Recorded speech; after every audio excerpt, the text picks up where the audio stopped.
다 같은 신령한 음식을 먹으며 신령한 음료를 마셨으니 이는 그들을 따르는 신령한 반석으로부터 마셨으며 그 반석은 곧 그리스도시라.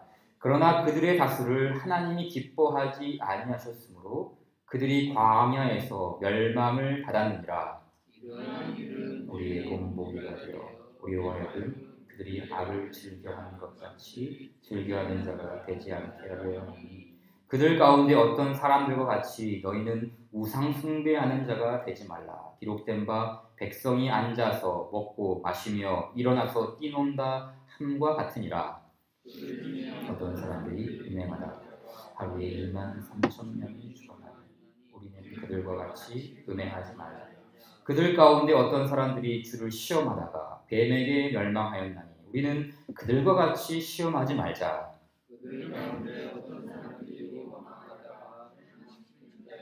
멸망하였나니 너희는 그들과 같이 원망하지 말라. 그들에게 일어난 이런 일은 본보기가 되고 또한 말세를 만난 우리를 깨우치기 위하여 기록되었느니라.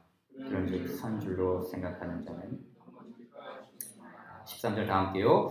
사람이 감당할 시험 밖에는 너희가 당한 일이 없나니 오직 하나님은 미쁘사 너희가 감당하지 못할 시험 당함을 허락하지 아니하시고 시험 당할 즈음에 또한 피할 길을 내사 너희로 능히 감당하게 하시느니라.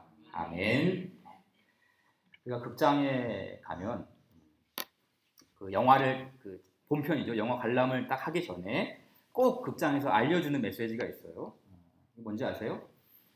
바로 불이 났을 때 유사시에 대피하는 장소를 이렇게 알려주죠. 그래서 화재 시에는 이쪽 통로가 있으니까 이쪽 나가고 또 이쪽 통로가 비상 통로가 있으니까 이쪽으로 나가세요라는 안내 메시지를 알려줍니다. 왜냐하면 그 극장의 관계자들은 그 길을 잘 알기 때문에 뭐 상관이 없지만 관람객들은 처음 왔기 때문에 이게 불이 나면 어디로 가야 될지 모르잖아요. 그래서 대피 장소를 잘 알려줍니다. 또 불이 났을 때 그 소방관들이 가장 먼저 하는 게 뭐냐면은 그 불이 난 건물에 그렇죠 도면을 이렇게 본다고 도면을 봐요. 그냥 무작정 들어가서 사람을 구출해내는 게 아니라 도면을 딱 보고 어느 길로 들어가면은 더 빨리 사람을 구출해낼 수 있을까, 또 어떻게 하면 또 불을 더 효과적으로 끌 수 있을까 도면을 보고 들어간다고 해요. 성경을 볼 때도 우리가 전체적인 구조를 보는 게 중요해요. 그렇죠? 일종의 도면을 보는 거예요.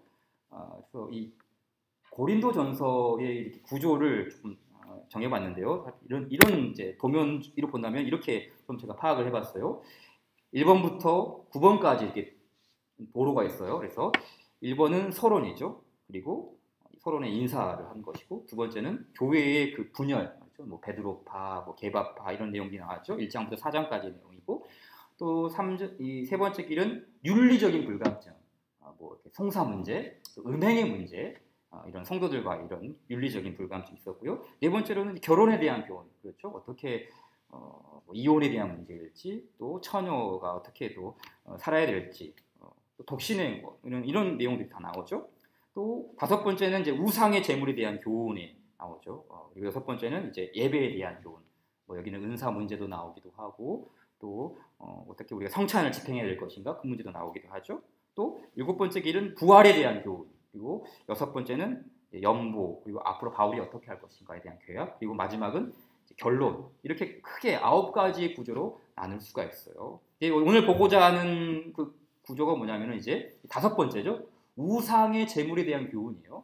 이 우상의 제물에 대한 교훈은 8장, 9장, 10장, 그리고 11장 1절까지 이게 한 단락이에요.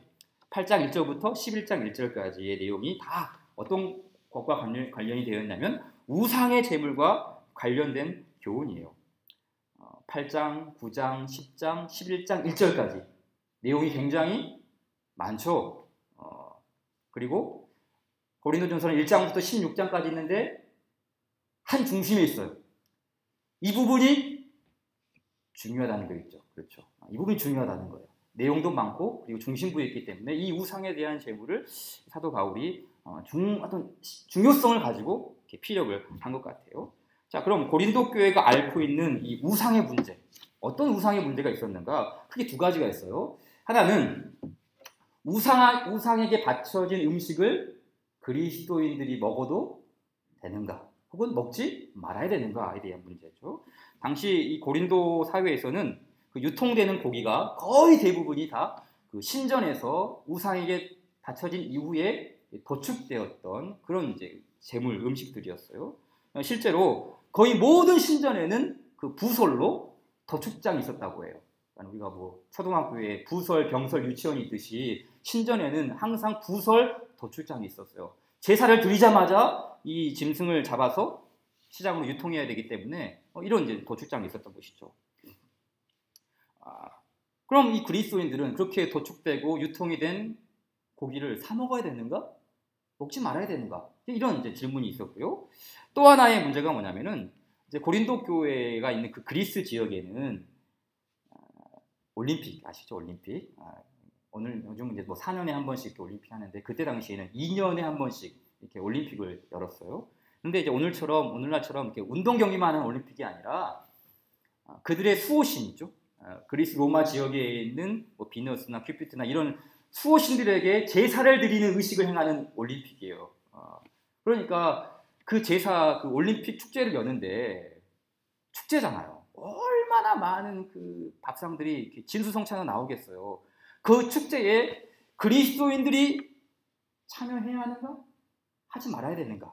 그리고 참여했다면 그냥 축하하고 즐기는 것만 해야 되는가? 아니면 그 우상에게 바쳐진 음식도 이거 먹어야 되는가? 먹지 말아야 되는가? 이런 이제 문제들이 굉장히 뜨거운 감자가 되었습니다. 그래서 바울이 이에 대한 답변으로 8장부터 이렇게 쭉 8장, 9장, 10장 이게 바로 그 주된 내용이에요. 바울이 답변이 하죠. 바울이 답변을 해주는데 그 주된 답변의 내용이 뭐냐면은 먼저는 자유에 대해서 자유에 대해서 성경을 직접 찾아가면서 한 번씩 봅시다. 8장 갑시다. 8장 4절 8장 4절 같이 한번 읽을까요? 시작.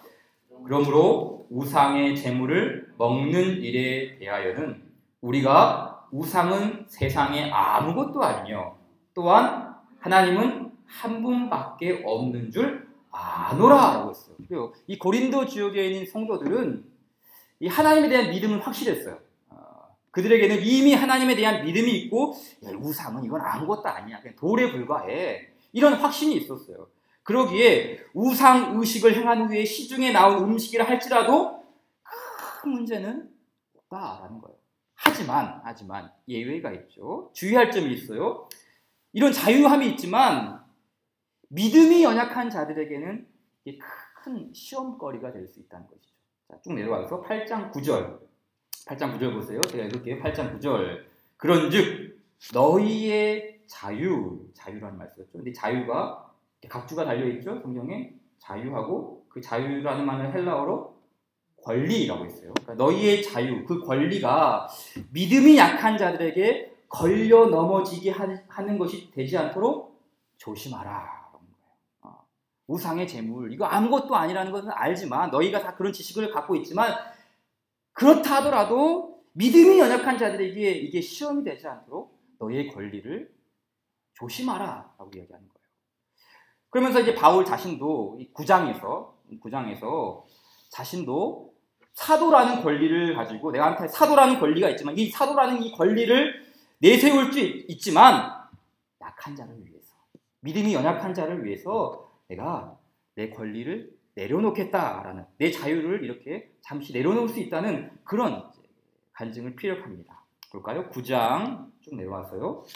9장 18절 볼까요? 9장 18절 같이 한번 읽읍시다. 9장 18절 시작.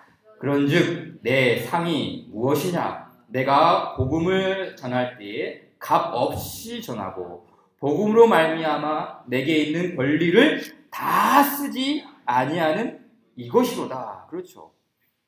이 우상의 제물에 대한 문제를 다루면서 음식의 자유, 이거 먹는 거 크게 문제가 되지 않는다. 하지만 형제에 대한 배려, 믿음이 연약한 자들에 대한 배려가 필요하고 그리고 권리를 내려놓을 수 있는 자유함이 있지만 그 권리를 이웃을 향해서 포기할 수 있는 그런 내용을 다루었어요. 하지만 우상의 음식에 대한 내용은 여기서 이 정도에서 끝나지는 않습니다. 조금 더 깊게 한 발 더 깊숙이 들어가요. 자, 음식에 대한 이 이야기를 한 후에 바울이 9장 말미에 그 유명한 달리기 경주 이야기를 하죠. 그 고린도 그리스 지역에는 올림픽이 있다고 했잖아요. 그러니까 이 사람들이 많이 할 수 있는 달리기 경주를 이렇게 예화로 듭니다. 볼까요? 9장 25절. 9장 25절. 이기기를 다투는 자마다 모든 일에 뭘 해요? 절제한다. 절제. 모든 일에 이기기를 다투는 자마다 이 금메달리스트가 되기 위해서 모든 일에 절제를 한다라고 했어요. 자, 그럼 여기서 이 9장 마지막 25절에서 왜 절제라는 말이 나왔을까? 왜 절제? 물론 운동 선수들처럼 자기 관리를 잘해서 영원한 면류관을 쓰기 위한 것, 절제가 필요하죠. 근데 이제 이 말을 조금 더 이렇게 좀 8장, 9장, 10장에 연관지어서 우리가 함께 생각해 보자고. 이 절제라는 말이 왜 나왔을까? 10장 가보세요. 10장 7절 한번 같이 한번 읽읍시다. 10장 7절 같이 한번 읽을까요? 시작. 그들 가운데 어떤 사람들과 같이 너희는 우상 숭배하는 자가 되지 말라. 기록된 바 백성이 앉아서 먹고 마시며 일어나서 뛰논다 함과 같으니라. 자, 이게 지금 출애굽한 백성들, 과거의 이야기를 꺼내와서 출애굽한 백성들이 우상 숭배하는 모습을 지금 어떻게 그려내고 있죠? 먹고 마시며 일어나서 뛰논다고 했어요. 다시 말해 지금 이 모습이 절제하는 모습이 아니죠. 절제하는 모습이 아닙니다. 그러니까 출애굽 당시 그 애굽의 이상, 이방 나라의 우상을 섬기는 이 모습은 이런 특징이에요. 부어라, 마셔라, 즐기자. 이런 방탕하고 음란한 아주 무절제한 삶을 즐기는 것이 우상 숭배의 순서였어요. 사실 이 고린도 교회의 신자들 중에는 굉장히 자부심이 강한 성도들이 많았어요. 자부심이 굉장히 강했어요. 나는 하나님이 유일하신 신인 것을 나는 믿어. 이 땅의 모든 우상들은 다 허구일 뿐이야. 그러니 내가 이런 우상 숭배에 우상에게 바쳐진 이 음식을 먹어도 큰 문제는 없어. 이미 하나님이 깨끗하게 하신 것을 네가 우상에게 드려졌다고 이거 더럽다고 못 먹냐? 아니, 먹을 수 있어. 이런 자부심이 있었어요. 또 신전에 들어가서 뭐 이런 잔치, 올림픽 잔치에 참여하는 것도 큰 문제가 되지 않아. 나는 뭐 우상 다 가짜라는 거 아는데, 하나님이 오직 하나님만 계시는 거 다 아는데 이런 신전에 참여해서 잔치 즐기는 거 이거 큰 문제가 되지 않아. 이런 좀 과도한 자만감이라 그럴까요? 이런 자부심이 강한 모습이 있었어요. 그러면서 우상 숭배자들과 함께 먹고 마시고 즐기는 습관들이 바로 여기에 있었던 것이죠. 그래서 사도 바울이 꺼내든 카드가 뭐입니까? 사도 바울이 이 잘못된 자부심에 빠진 이 고린도 교회 성도를 향해서 이걸 조금 완화시키고 본래의 궤도로 들어서기 위해 꺼내든 카드가 있어요. 바로 자기 조상들이죠. 자기 조상들의 샘플, 그 예를 들어 설명을 합니다. 10장 1절부터 나오는 말이죠. 볼까요? 10장 1절부터 봅시다. 1절, 2절, 3절, 4절. 제가 읽겠습니다. 형제들아, 나는 너희가 알지 못하기를 원하지 아니하노니 우리 조상들이 다 구름 아래에 있고 바다 가운데로 지나며 모세에게 속하여 다 구름과 바다에서 세례를 받고 다 같은 신령한 음식을 먹으며 다 같은 신령한 음료를 마셨으니 이는 그들을 따르는 신령한 반석으로부터 마셨음에 그 반석은 곧 그리스도시라. 자, 이스라엘 백성들이 보세요. 홍해를 건넜던 그 역사를 지금 신약에 무엇으로 해석을 하고 있죠? 세례입니다. 세례 사건이죠. 세례 사건이에요. 이 바다, 성경에서 바다는 죽음, 어둠, 저주를 의미해요.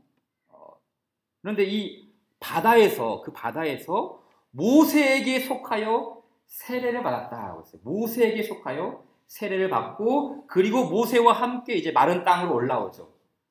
그림이 그려지시나요? 모세와 함께 바닷속으로 들어갔다가 그리고 모세와 함께 땅 위로 올라옵니다. 이게 뭐죠? 세례죠. 세례. 푹 들어갔다가 다시 올라오는 것. 모세에게 속하여를 이제 그리스도에게 속하여 그리스도와 함께 죽고 그리스도와 함께 살아나는 것. 이게 뭡니까? 세례죠, 세례. 이게 세례의 의미예요. 그래서 이 지금 이스라엘 백성들, 옛 조상들의 모습이 이렇게 그리스도 안에서 죽고 그리스도 안에서 살아난 세례의 그림으로 그려지고 있어요. 예수님께서 요단강에서 그 세례를 받으실 때 하늘이 열리고 하나님의 음성이 들렸죠. 이는 내 사랑하는 아들이요 내 기뻐하는 자라. 그 하나님의 임재가 가득했어요. 그런데 이 홍해가 갈라지고 그들이 모세와 함께 죽고 함께 올라올 때 그 위에 뭐가 기다리고 있었어요? 구름. 하나님의 임재죠. 임재. 그러니까 이게 이 홍해 사건이 단순히 바다가 열리는 그런 기적 정도를 체험하는 것이 아니라 이것은 이스라엘 백성들을 새로운 피조물로 만드시는 제2의 창조 사건이에요. 이게 어마어마한 사건이죠. 그냥 단순히 기적을 경험하는 정도의 모습이 아니라 이거는 이스라엘 백성들을 그리스도 안에서 죽고 그리스도와 함께 살리는 제2의 창조, 새로운 피조물로서 거듭나게 하는 이 그리스도의 구속을 보여주는 확실한 그림을 보여주고 있어요. 그리고 거기서 그치지 않죠. 그들이 다 같은 신령한 음식, 다 같은 신령한 음료를 마셨다고 했어요. 광야에서 성찬식이 진행이 된 거예요. 광야에서. 광야 교회가 성찬식에 그 은혜를 맛보고 있어요. 그러니까 보세요. 구약의 백성들도 그 구원의 근거가 뭡니까? 예수 그리스도, 예수 그리스도. 율법이 아니죠? 율법이 아니라 예수 그리스도로 말미암아 구원을 받고 구속의 은혜에 참여하는 이 신령한 떡과 신령한 음료를 마셨어요. 자, 그런데 여기까지 참 좋아요. 참 좋죠? 근데 5절을 보세요. 5절. 자, 5절 같이 읽읍시다. 시작. 그러나 그들의 다수를 하나님이 기뻐하지 아니하셨으므로 그들이 광야에서 멸망을 받았느니라. 자, 보세요. 그리스도의 구원의 은혜를 체험하고 신령한 음식을 먹었음에도 불구하고 광야에서 멸망했다고 해요. 원문을 보면은 광야에서 엎드려졌다라는 뜻이에요. 광야에서 엎드려졌다.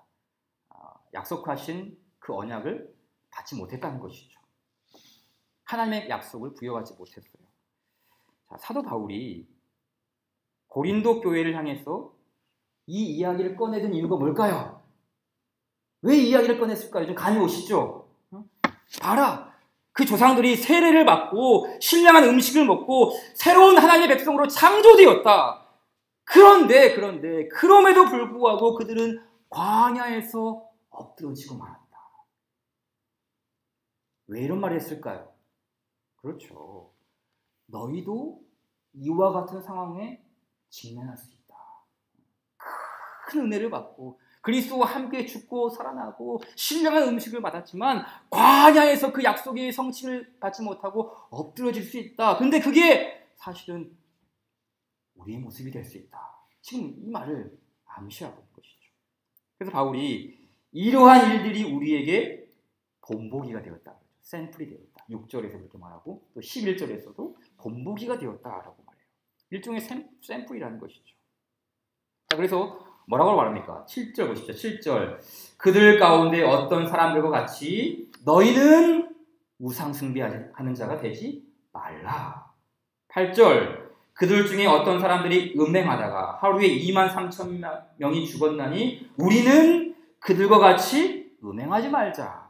또 9절. 그들 가운데 어떤 사람들이 주를 시험하다가 뱀에게 멸망하였나니 우리는 그들과 같이 시험하지 말자. 또 10절 같이 읽을까요? 시작. 그들 가운데 어떤 사람들이 원망하다가 멸망시키는 자에게 멸망하였나니 너희는 그들과 같이 원망하지 말라. 자, 그래서 우리는 그들과 같이 하지 말자. 너희는 그들과 같이 하지 말자. 무슨 말입니까? 우리도 얼마든지 광야에서 엎드려진 조상들처럼 그렇게 될 수 있다는 것이죠. 자, 그래서 11절 말씀을 이렇게 말하죠. 11절 말씀. 그들에게 일어난 이런 일은 본보기가 된다. 그들에게 일어난 이런 일은 본보기가 되고 또한 날새를 만난 우리를 깨우치기 위함이다. 깨우친다는 말은 교훈을 준다는 뜻이죠. 이게 과거에 옛날의 이야기, 이 출애굽의 이야기가 그냥 과거의 옛날 동화 그런 이야기가 아니라 지금 이 바울의 이 고린도 서신을 읽고 있는 고린도 교회를 위한, 그 성도들을 위한 말씀이라는 뜻이죠. 더 나아가 오늘 이 말씀을 읽고 있는 저와 여러분의 이야기도 될 수 있다는 거예요. 자, 그럼 이제 이 말씀을 우리의 신앙생활로 한번 끌어들여 보자고요. 이걸 어떻게 우리가 적용할 수 있을까? 자, 크게 한 두 가지 정도 함께 나누도록 하겠습니다. 첫째는 우리가 구원에 대한 긴장감을 놓치지 않고 살아가는 거예요. 구원에 대한 이 긴장감. 12절 말씀을 좀 보세요. 12절 말씀 같이 읽을까요? 12절 시작. 그런즉 선줄로 생각하는 자는 넘어질까 조심하라. 자, 지금까지 제가 이야기했던 내용들을 좀 복기해 보세요. 바울 사도가 왜 이 말을 했는지 이해가 되시나요? 너희는 선줄로 생각하는 자는 넘어질까 조심하라. 선줄로 생각하는 자는 넘어질까 조심하라. 아까 말했잖아요. 그들에게는 과도한 자신감이 있었다고요. 우리는 문제없어. 우리에게는 확실한 지식이 있어. 하나님은 한 분밖에 계시지 않고 이 세상의 모든 우상들은 다 없어. 거짓이야, 거짓. 그러니 이 우상에게 드린 이 재물 이거 별거 아니야. 신전 잔치, 이 올림픽 파티에 참여하는 것도 무해한 거야. 왜? 나는 하나님에 대한 분명한 지식이 있거든. 근데 사실 이런 과도한 자신감은 온전한 신앙을 세울 수가 없어요. 바울이 9장이죠. 9장 마지막 부분에서 고백했던 말이 뭡니까? 9장 27절에 내가 내 몸을 쳐 복종하게 함은 내가 남에게 전파한 후에 자신이 도리어 버림을 당할까 두려워함이로다 라고 했어요. 그런즉 선줄로 생각하는 자는 넘어질까 조심하라. 내가 내 몸을 쳐 복종하게 함은 내가 남에게 전파한 후에 자신이 도리어 버림을 당할까 두려워함이로다. 무엇이죠? 구원에 대한 긴장감을 놓치지 않고 지금 살아가는 거예요. 자, 바울이 뭘 두려워했다고요? 자신이 도리어 버림을 당할까 두려워함이로다. 좀 생각해 봅시다. 버림을 당할까 두려워한다. 여러분, 하나님이 기뻐하시는 자들을 버리시나요? 하나님이 사랑하시는 자녀들을 버리시나요? 하나님이 택한 백성들을 하나님께서 내가 팔아버리나요? 절대 그렇지 않죠? 하나님이 기뻐하시는 사람들, 하나님이 기뻐하시는 이 하나님의 백성들, 하나님이 사랑하는 주님의 자녀들, 이거는 영원하죠, 영원해. 하나님의 사랑도 영원하고 하나님의 선택도 영원하고 하나님의 기쁨도 영원합니다. 하나님은 신실하신 분이시기 때문이죠. 그런데 이 바울이 이 사실을 몰랐을까요? 버림을 당할까 내가 두렵다. 버림을 당할까. 이 사실을 몰랐을까요? 알죠. 왜 모르겠습니까? 바울이 로마서 8장에서 아주 유명한 말 했죠. 높음이나 기쁨이나 다른 어떤 피조물이라도 우리를 우리 주 그리스도 예수 안에 있는 하나님의 사랑에서 끊을 수 없으리라. 바울에게는 확신이 있었어요. 분명한 확신. 하나님의 기쁨에 대한 확신, 하나님의 선택에 대한 확신, 하나님의 사랑에 대한 확신, 누구도 그 하나님의 사랑에서 끊을 수 없다는 확신이 분명히 있었어요. 하지만 바울은 그 확신 속에서도 긴장의 끈을 놓지 않았어요. 그런즉 선줄로 생각하는 자는 넘어질까 조심하라. 도리어 버림을 당할까 나는 두려워한다. 이것을 조금 더 구체적으로 좀 설명을 하자면 이미와 아직이라는 말로 이렇게 좀 표현할 수가 있어요. 이미와 아직의 신앙. 이미와 아직. 이미. 여러분, 우리의 구원은 이미 그렇죠. 확보가 되었죠. 이미 완성이 되었고 이미 우리가 누리고 있는 구원입니다. 그런데 아직, 그렇죠. 이미인데 아직이야, 아직 완전히 완성된 것은 아니에요. 참 논리적이지 않죠? 모순이죠. 이미 이루어졌는데 아직 아니다. 논리적으로 모순이에요, 모순. 며칠 전에 우리나라의 초대 문화부 장관을 지내고 또 시대의 지성인이라 불리는 이어령 교수님에 대한 그 인터뷰 내용 좀 봤는데, 그 이어령 교수님이 지금은 이제 그리스도인이지만 예전에는 굉장히 불신자였고 또 이렇게 무신론자였지 않습니까? 근데 왜 교회 다니는 사람들을 조금 무시하고 믿지 않았는가? 이게 논리적으로 맞지 않다는 거예요. 성경은 모순 덩어리다. 도대체 이 성경을 믿을 만한 것이 되지 않는다. 뭐 또 이렇게 모순이냐? 그렇기 때문에 나는 이걸 믿지 않겠다라는 거예요. 근데 이제 그분이 이제 성도가 되었잖아요. 그리스도인이 되었어요. 예수님 믿게 되었어요. 그런데 그분이 하는 말이 이제 믿고 보니까 성경이 모순이기 때문에 오히려 성경을 믿는다는 거예요. 하나님이 한 분이신데 뭐 성부, 성자, 성령 어떻게 삼위 이거 이렇게 모순이 어딨냐? 옛날엔 그렇게 생각했는데 이제는 어떻게 그 작고 작은 인간의 이해로 머리로 그 크신 하나님을 이해할 수 있는가? 모순이지만 모순이기 때문에 나는 하나님을 믿는다. 그렇게 하는 것이죠. 그럼 보세요. 이미와 아직 모순이죠. 기독교 신학은 역설이에요. 역설. 이미와 아직은 역설입니다. 어울리지가 않아요. 근데 여러분 이 이미와 아직이라는 이 말 속에 우리의 구원이 어떻게 세워지는 것을 잘 설명해 주고 있어요. 자, 보세요. 이미라는 말은 확정적 구원이에요. 그렇죠? 이미라는 말은 확정적 구원. 이미 하나님이 우리를 사랑하시고 하나님 우리를 기뻐하신 것 이건 확정적이에요. 변하지 않아요. 절대 변하지 않아요. 하지만 이 동시에 아직, 이미와 아직이라는 말은 유보적이라는 거예요. 유보적이에요. 이 말은 야, 네가 잘하면 내가 끝까지 너를 지켜주고 너를 보호해주고 너를 끝까지 내가 인도해주겠다. 이런 의미가 아닌 게 아니라 이 유보적이라는 말은 이런 의미가 있는 것이죠. 우리가 이미 이 땅에서는 하나님의 구원을 누리고 하나님의 사랑을 받는 백성으로서 이 땅을 살아가고 있어요. 하지만 아직 하나님 나라에는 들어가지 않았잖아요. 하나님의 나라가 우리 가운데 임하지 않았잖아요. 그러니까 이게 아직 유보됐다는 거예요. 유보예요. 유보. 하나님의 나라가 이미 우리 가운데 완성이 됐지만 아직은 유보적이기 때문에 이 가운데 이 중심에서 우리가 그 긴장감의 끈을 놓치지 않고 살아가는 것을 이렇게 의미하고 있는 것이죠. 그러기에 이 간극, 이미와 아직이라는 이 사이에 있으면 이게 우리에게 좀 긴장감을 유발시켜요. 그래. 내가 받은 구원은 이미 완성된 것이지만 아직 완성된 것은 아니다. 아직 유보된 것이 있다. 그러니까 정신 차리고 신앙생활을 하자. 내가 게을러서는 안 돼. 내가 어떻게 이렇게 자만하고 내가 모든 거 다 안다고 이렇게 그냥 우상숭배에 이렇게 함께 참여하고 이 신전에 바친 음식 먹을 수 있냐? 이게 아니라는 거예요. 긴장감을 놓치지 말고 아직 유보된 것이 있기 때문에 그것이 이루어질 때까지 깨어서 신앙생활을 할 것을 우리 가운데 가르쳐주고 있는 것이죠. 그래서 사도 바울이 얘기했던 것처럼 두렵고 떨림으로 구원을 이루고 넘어질까 조심하는 신앙으로 서게 된다는 거예요. 뿐만 아니라 비록 우리 안에 그렇죠. 실수가 있어요. 이미와 아직이라는 그 사이에 우리가 실수하죠.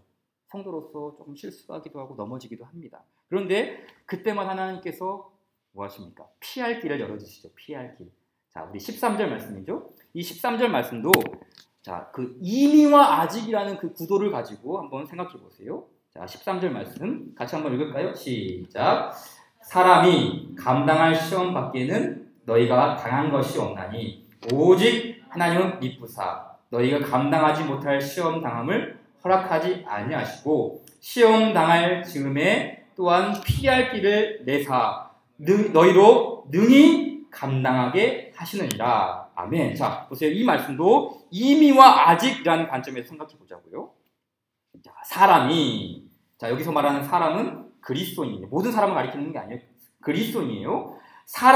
왜 사람이 감당할 시험밖에 당한 것이 없는가? 왜 감당할 시험밖에 없죠?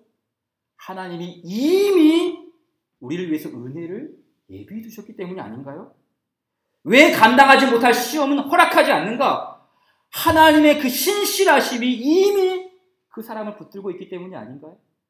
왜 하나님께서 피할 길을 열어주시는가요? 이미 하나님께서 그 길을 준비하셨기 때문이 아닌가요? 이미 하나님께서 우리를 위해서 성도를 향해서 감당할 시험밖에 준비한 것이 없고 또 피할 길도 준비해 주시고 감당하지 못할 시험을 허락하지 않는다. 이미의 은혜가 있기 때문에 그게 이루어진다는 것이죠.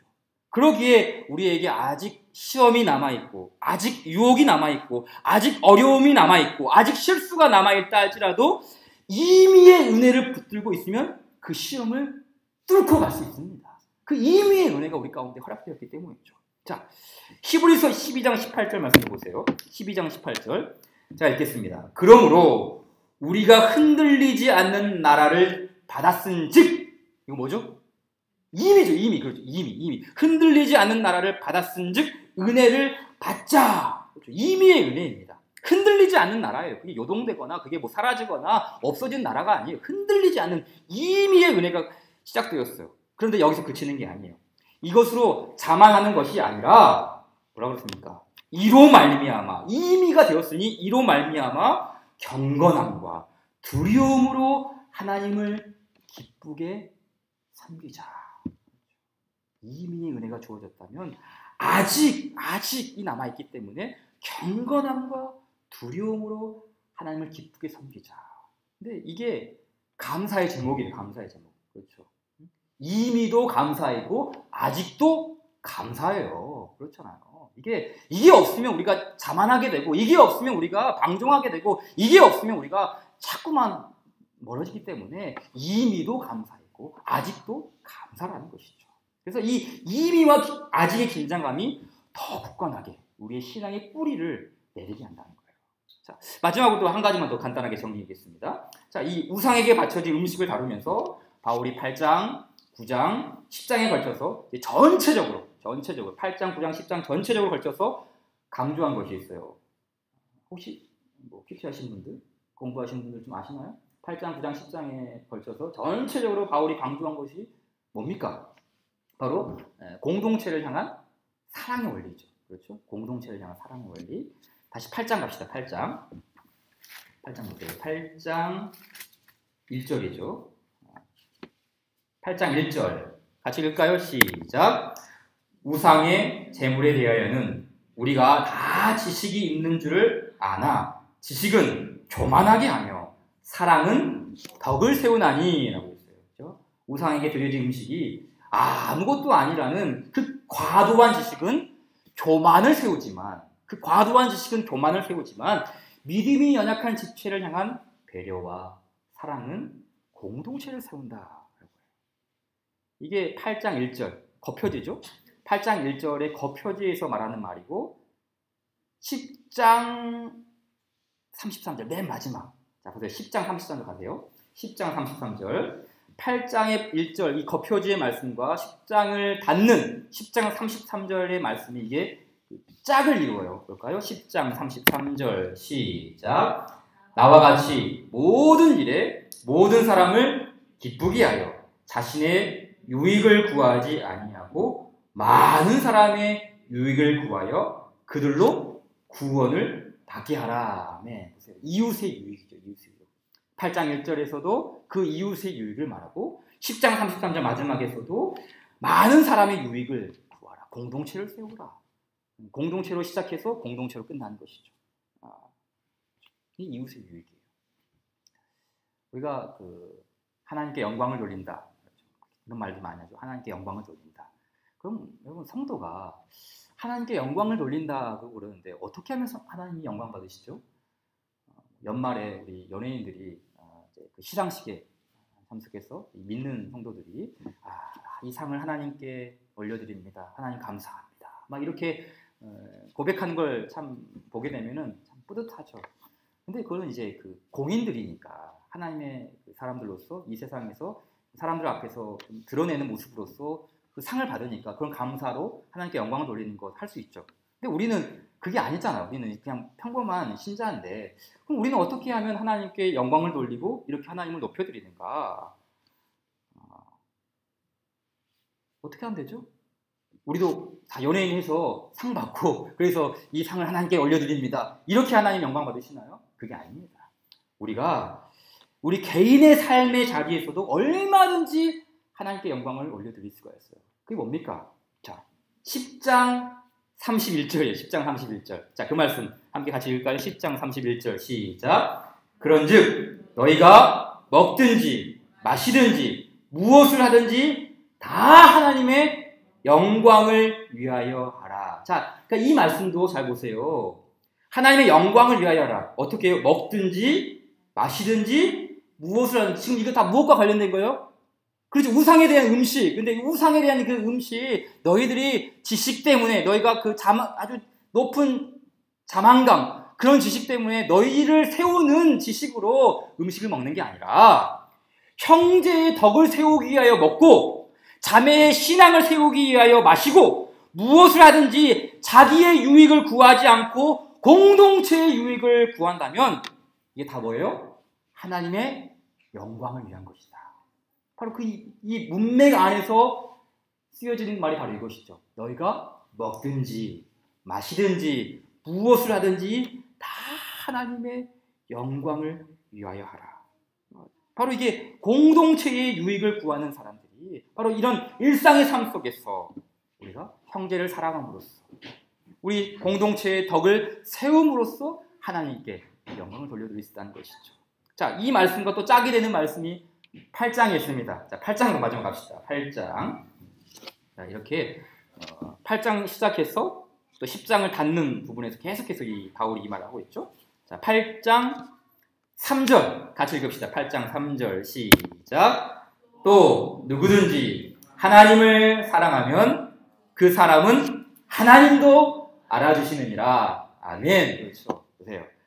하나님을 사랑함으로써 먹든지 마시든지 무엇을 하든지 다 하나님의 영광을 위하여 하는 사람들, 형제를 사랑하면서 그들의 그 신앙을 공동체를 세우는 그 모습으로 살아가는 사람이 어떤 사람이라고요? 하나님을 사랑하는 사람들. 그런데 그 하나님을 사랑하는 사람들은 그 사람을 누가 알아주세요? 하나님도 알아주시다. 뭡니까? 하나님 영광 받으셨다는 거예요. 하나님 영광 받으셨다. 그러니까 우리가 뭔가를 막 이뤄내고 많은 것들을 이렇게 이뤄내서 하나님 영광 받으세요.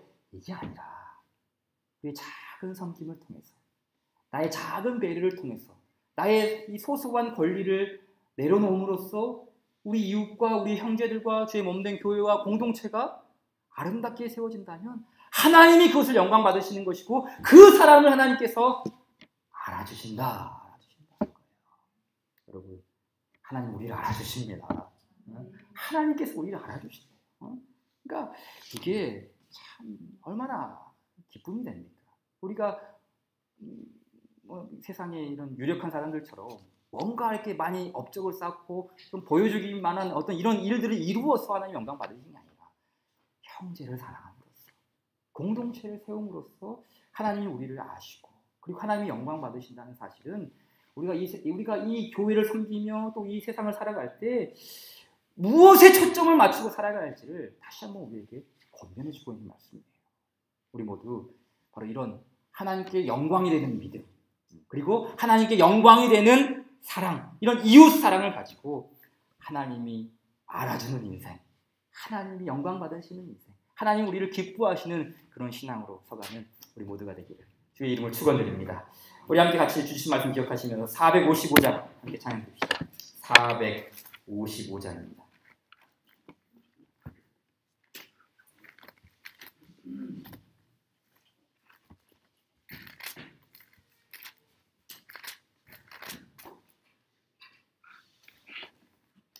(455장) 주님의 마음을 본받는 자, 그 마음의 평강이 찾아오면 험악한 세상을 힘이 하늘로부터 임하는도다. 455장입니다.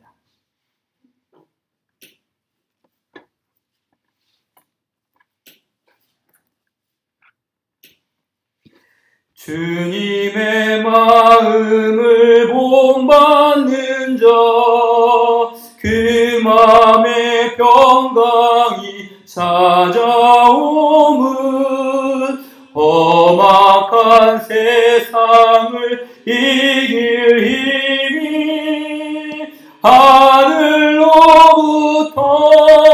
임함이로다. 주님의 마음 본받아 살면서 그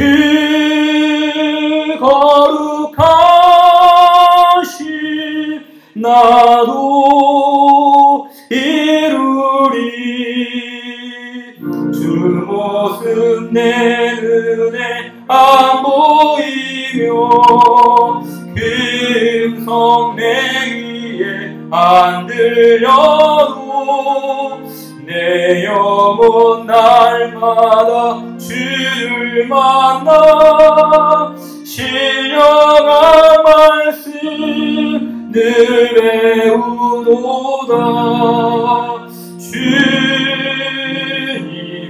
마음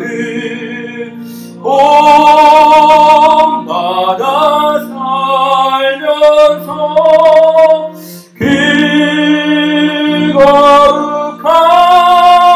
거룩하신 나도 이루리.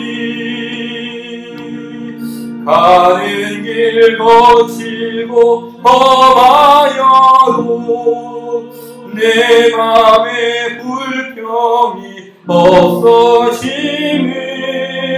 십자가 고난을 이겨내신 주님의 마음 온 마음이로 주님의 마음 온마다 살면서 그 거룩하신 나도 이루리. 주 예수 세상에 다시 오실 그날의 무성도 변화하여 주님의 빛나는 그 영상을 함께 보며 주 찬양하리. 주님의 마음 온마다 살면서 그 거룩하신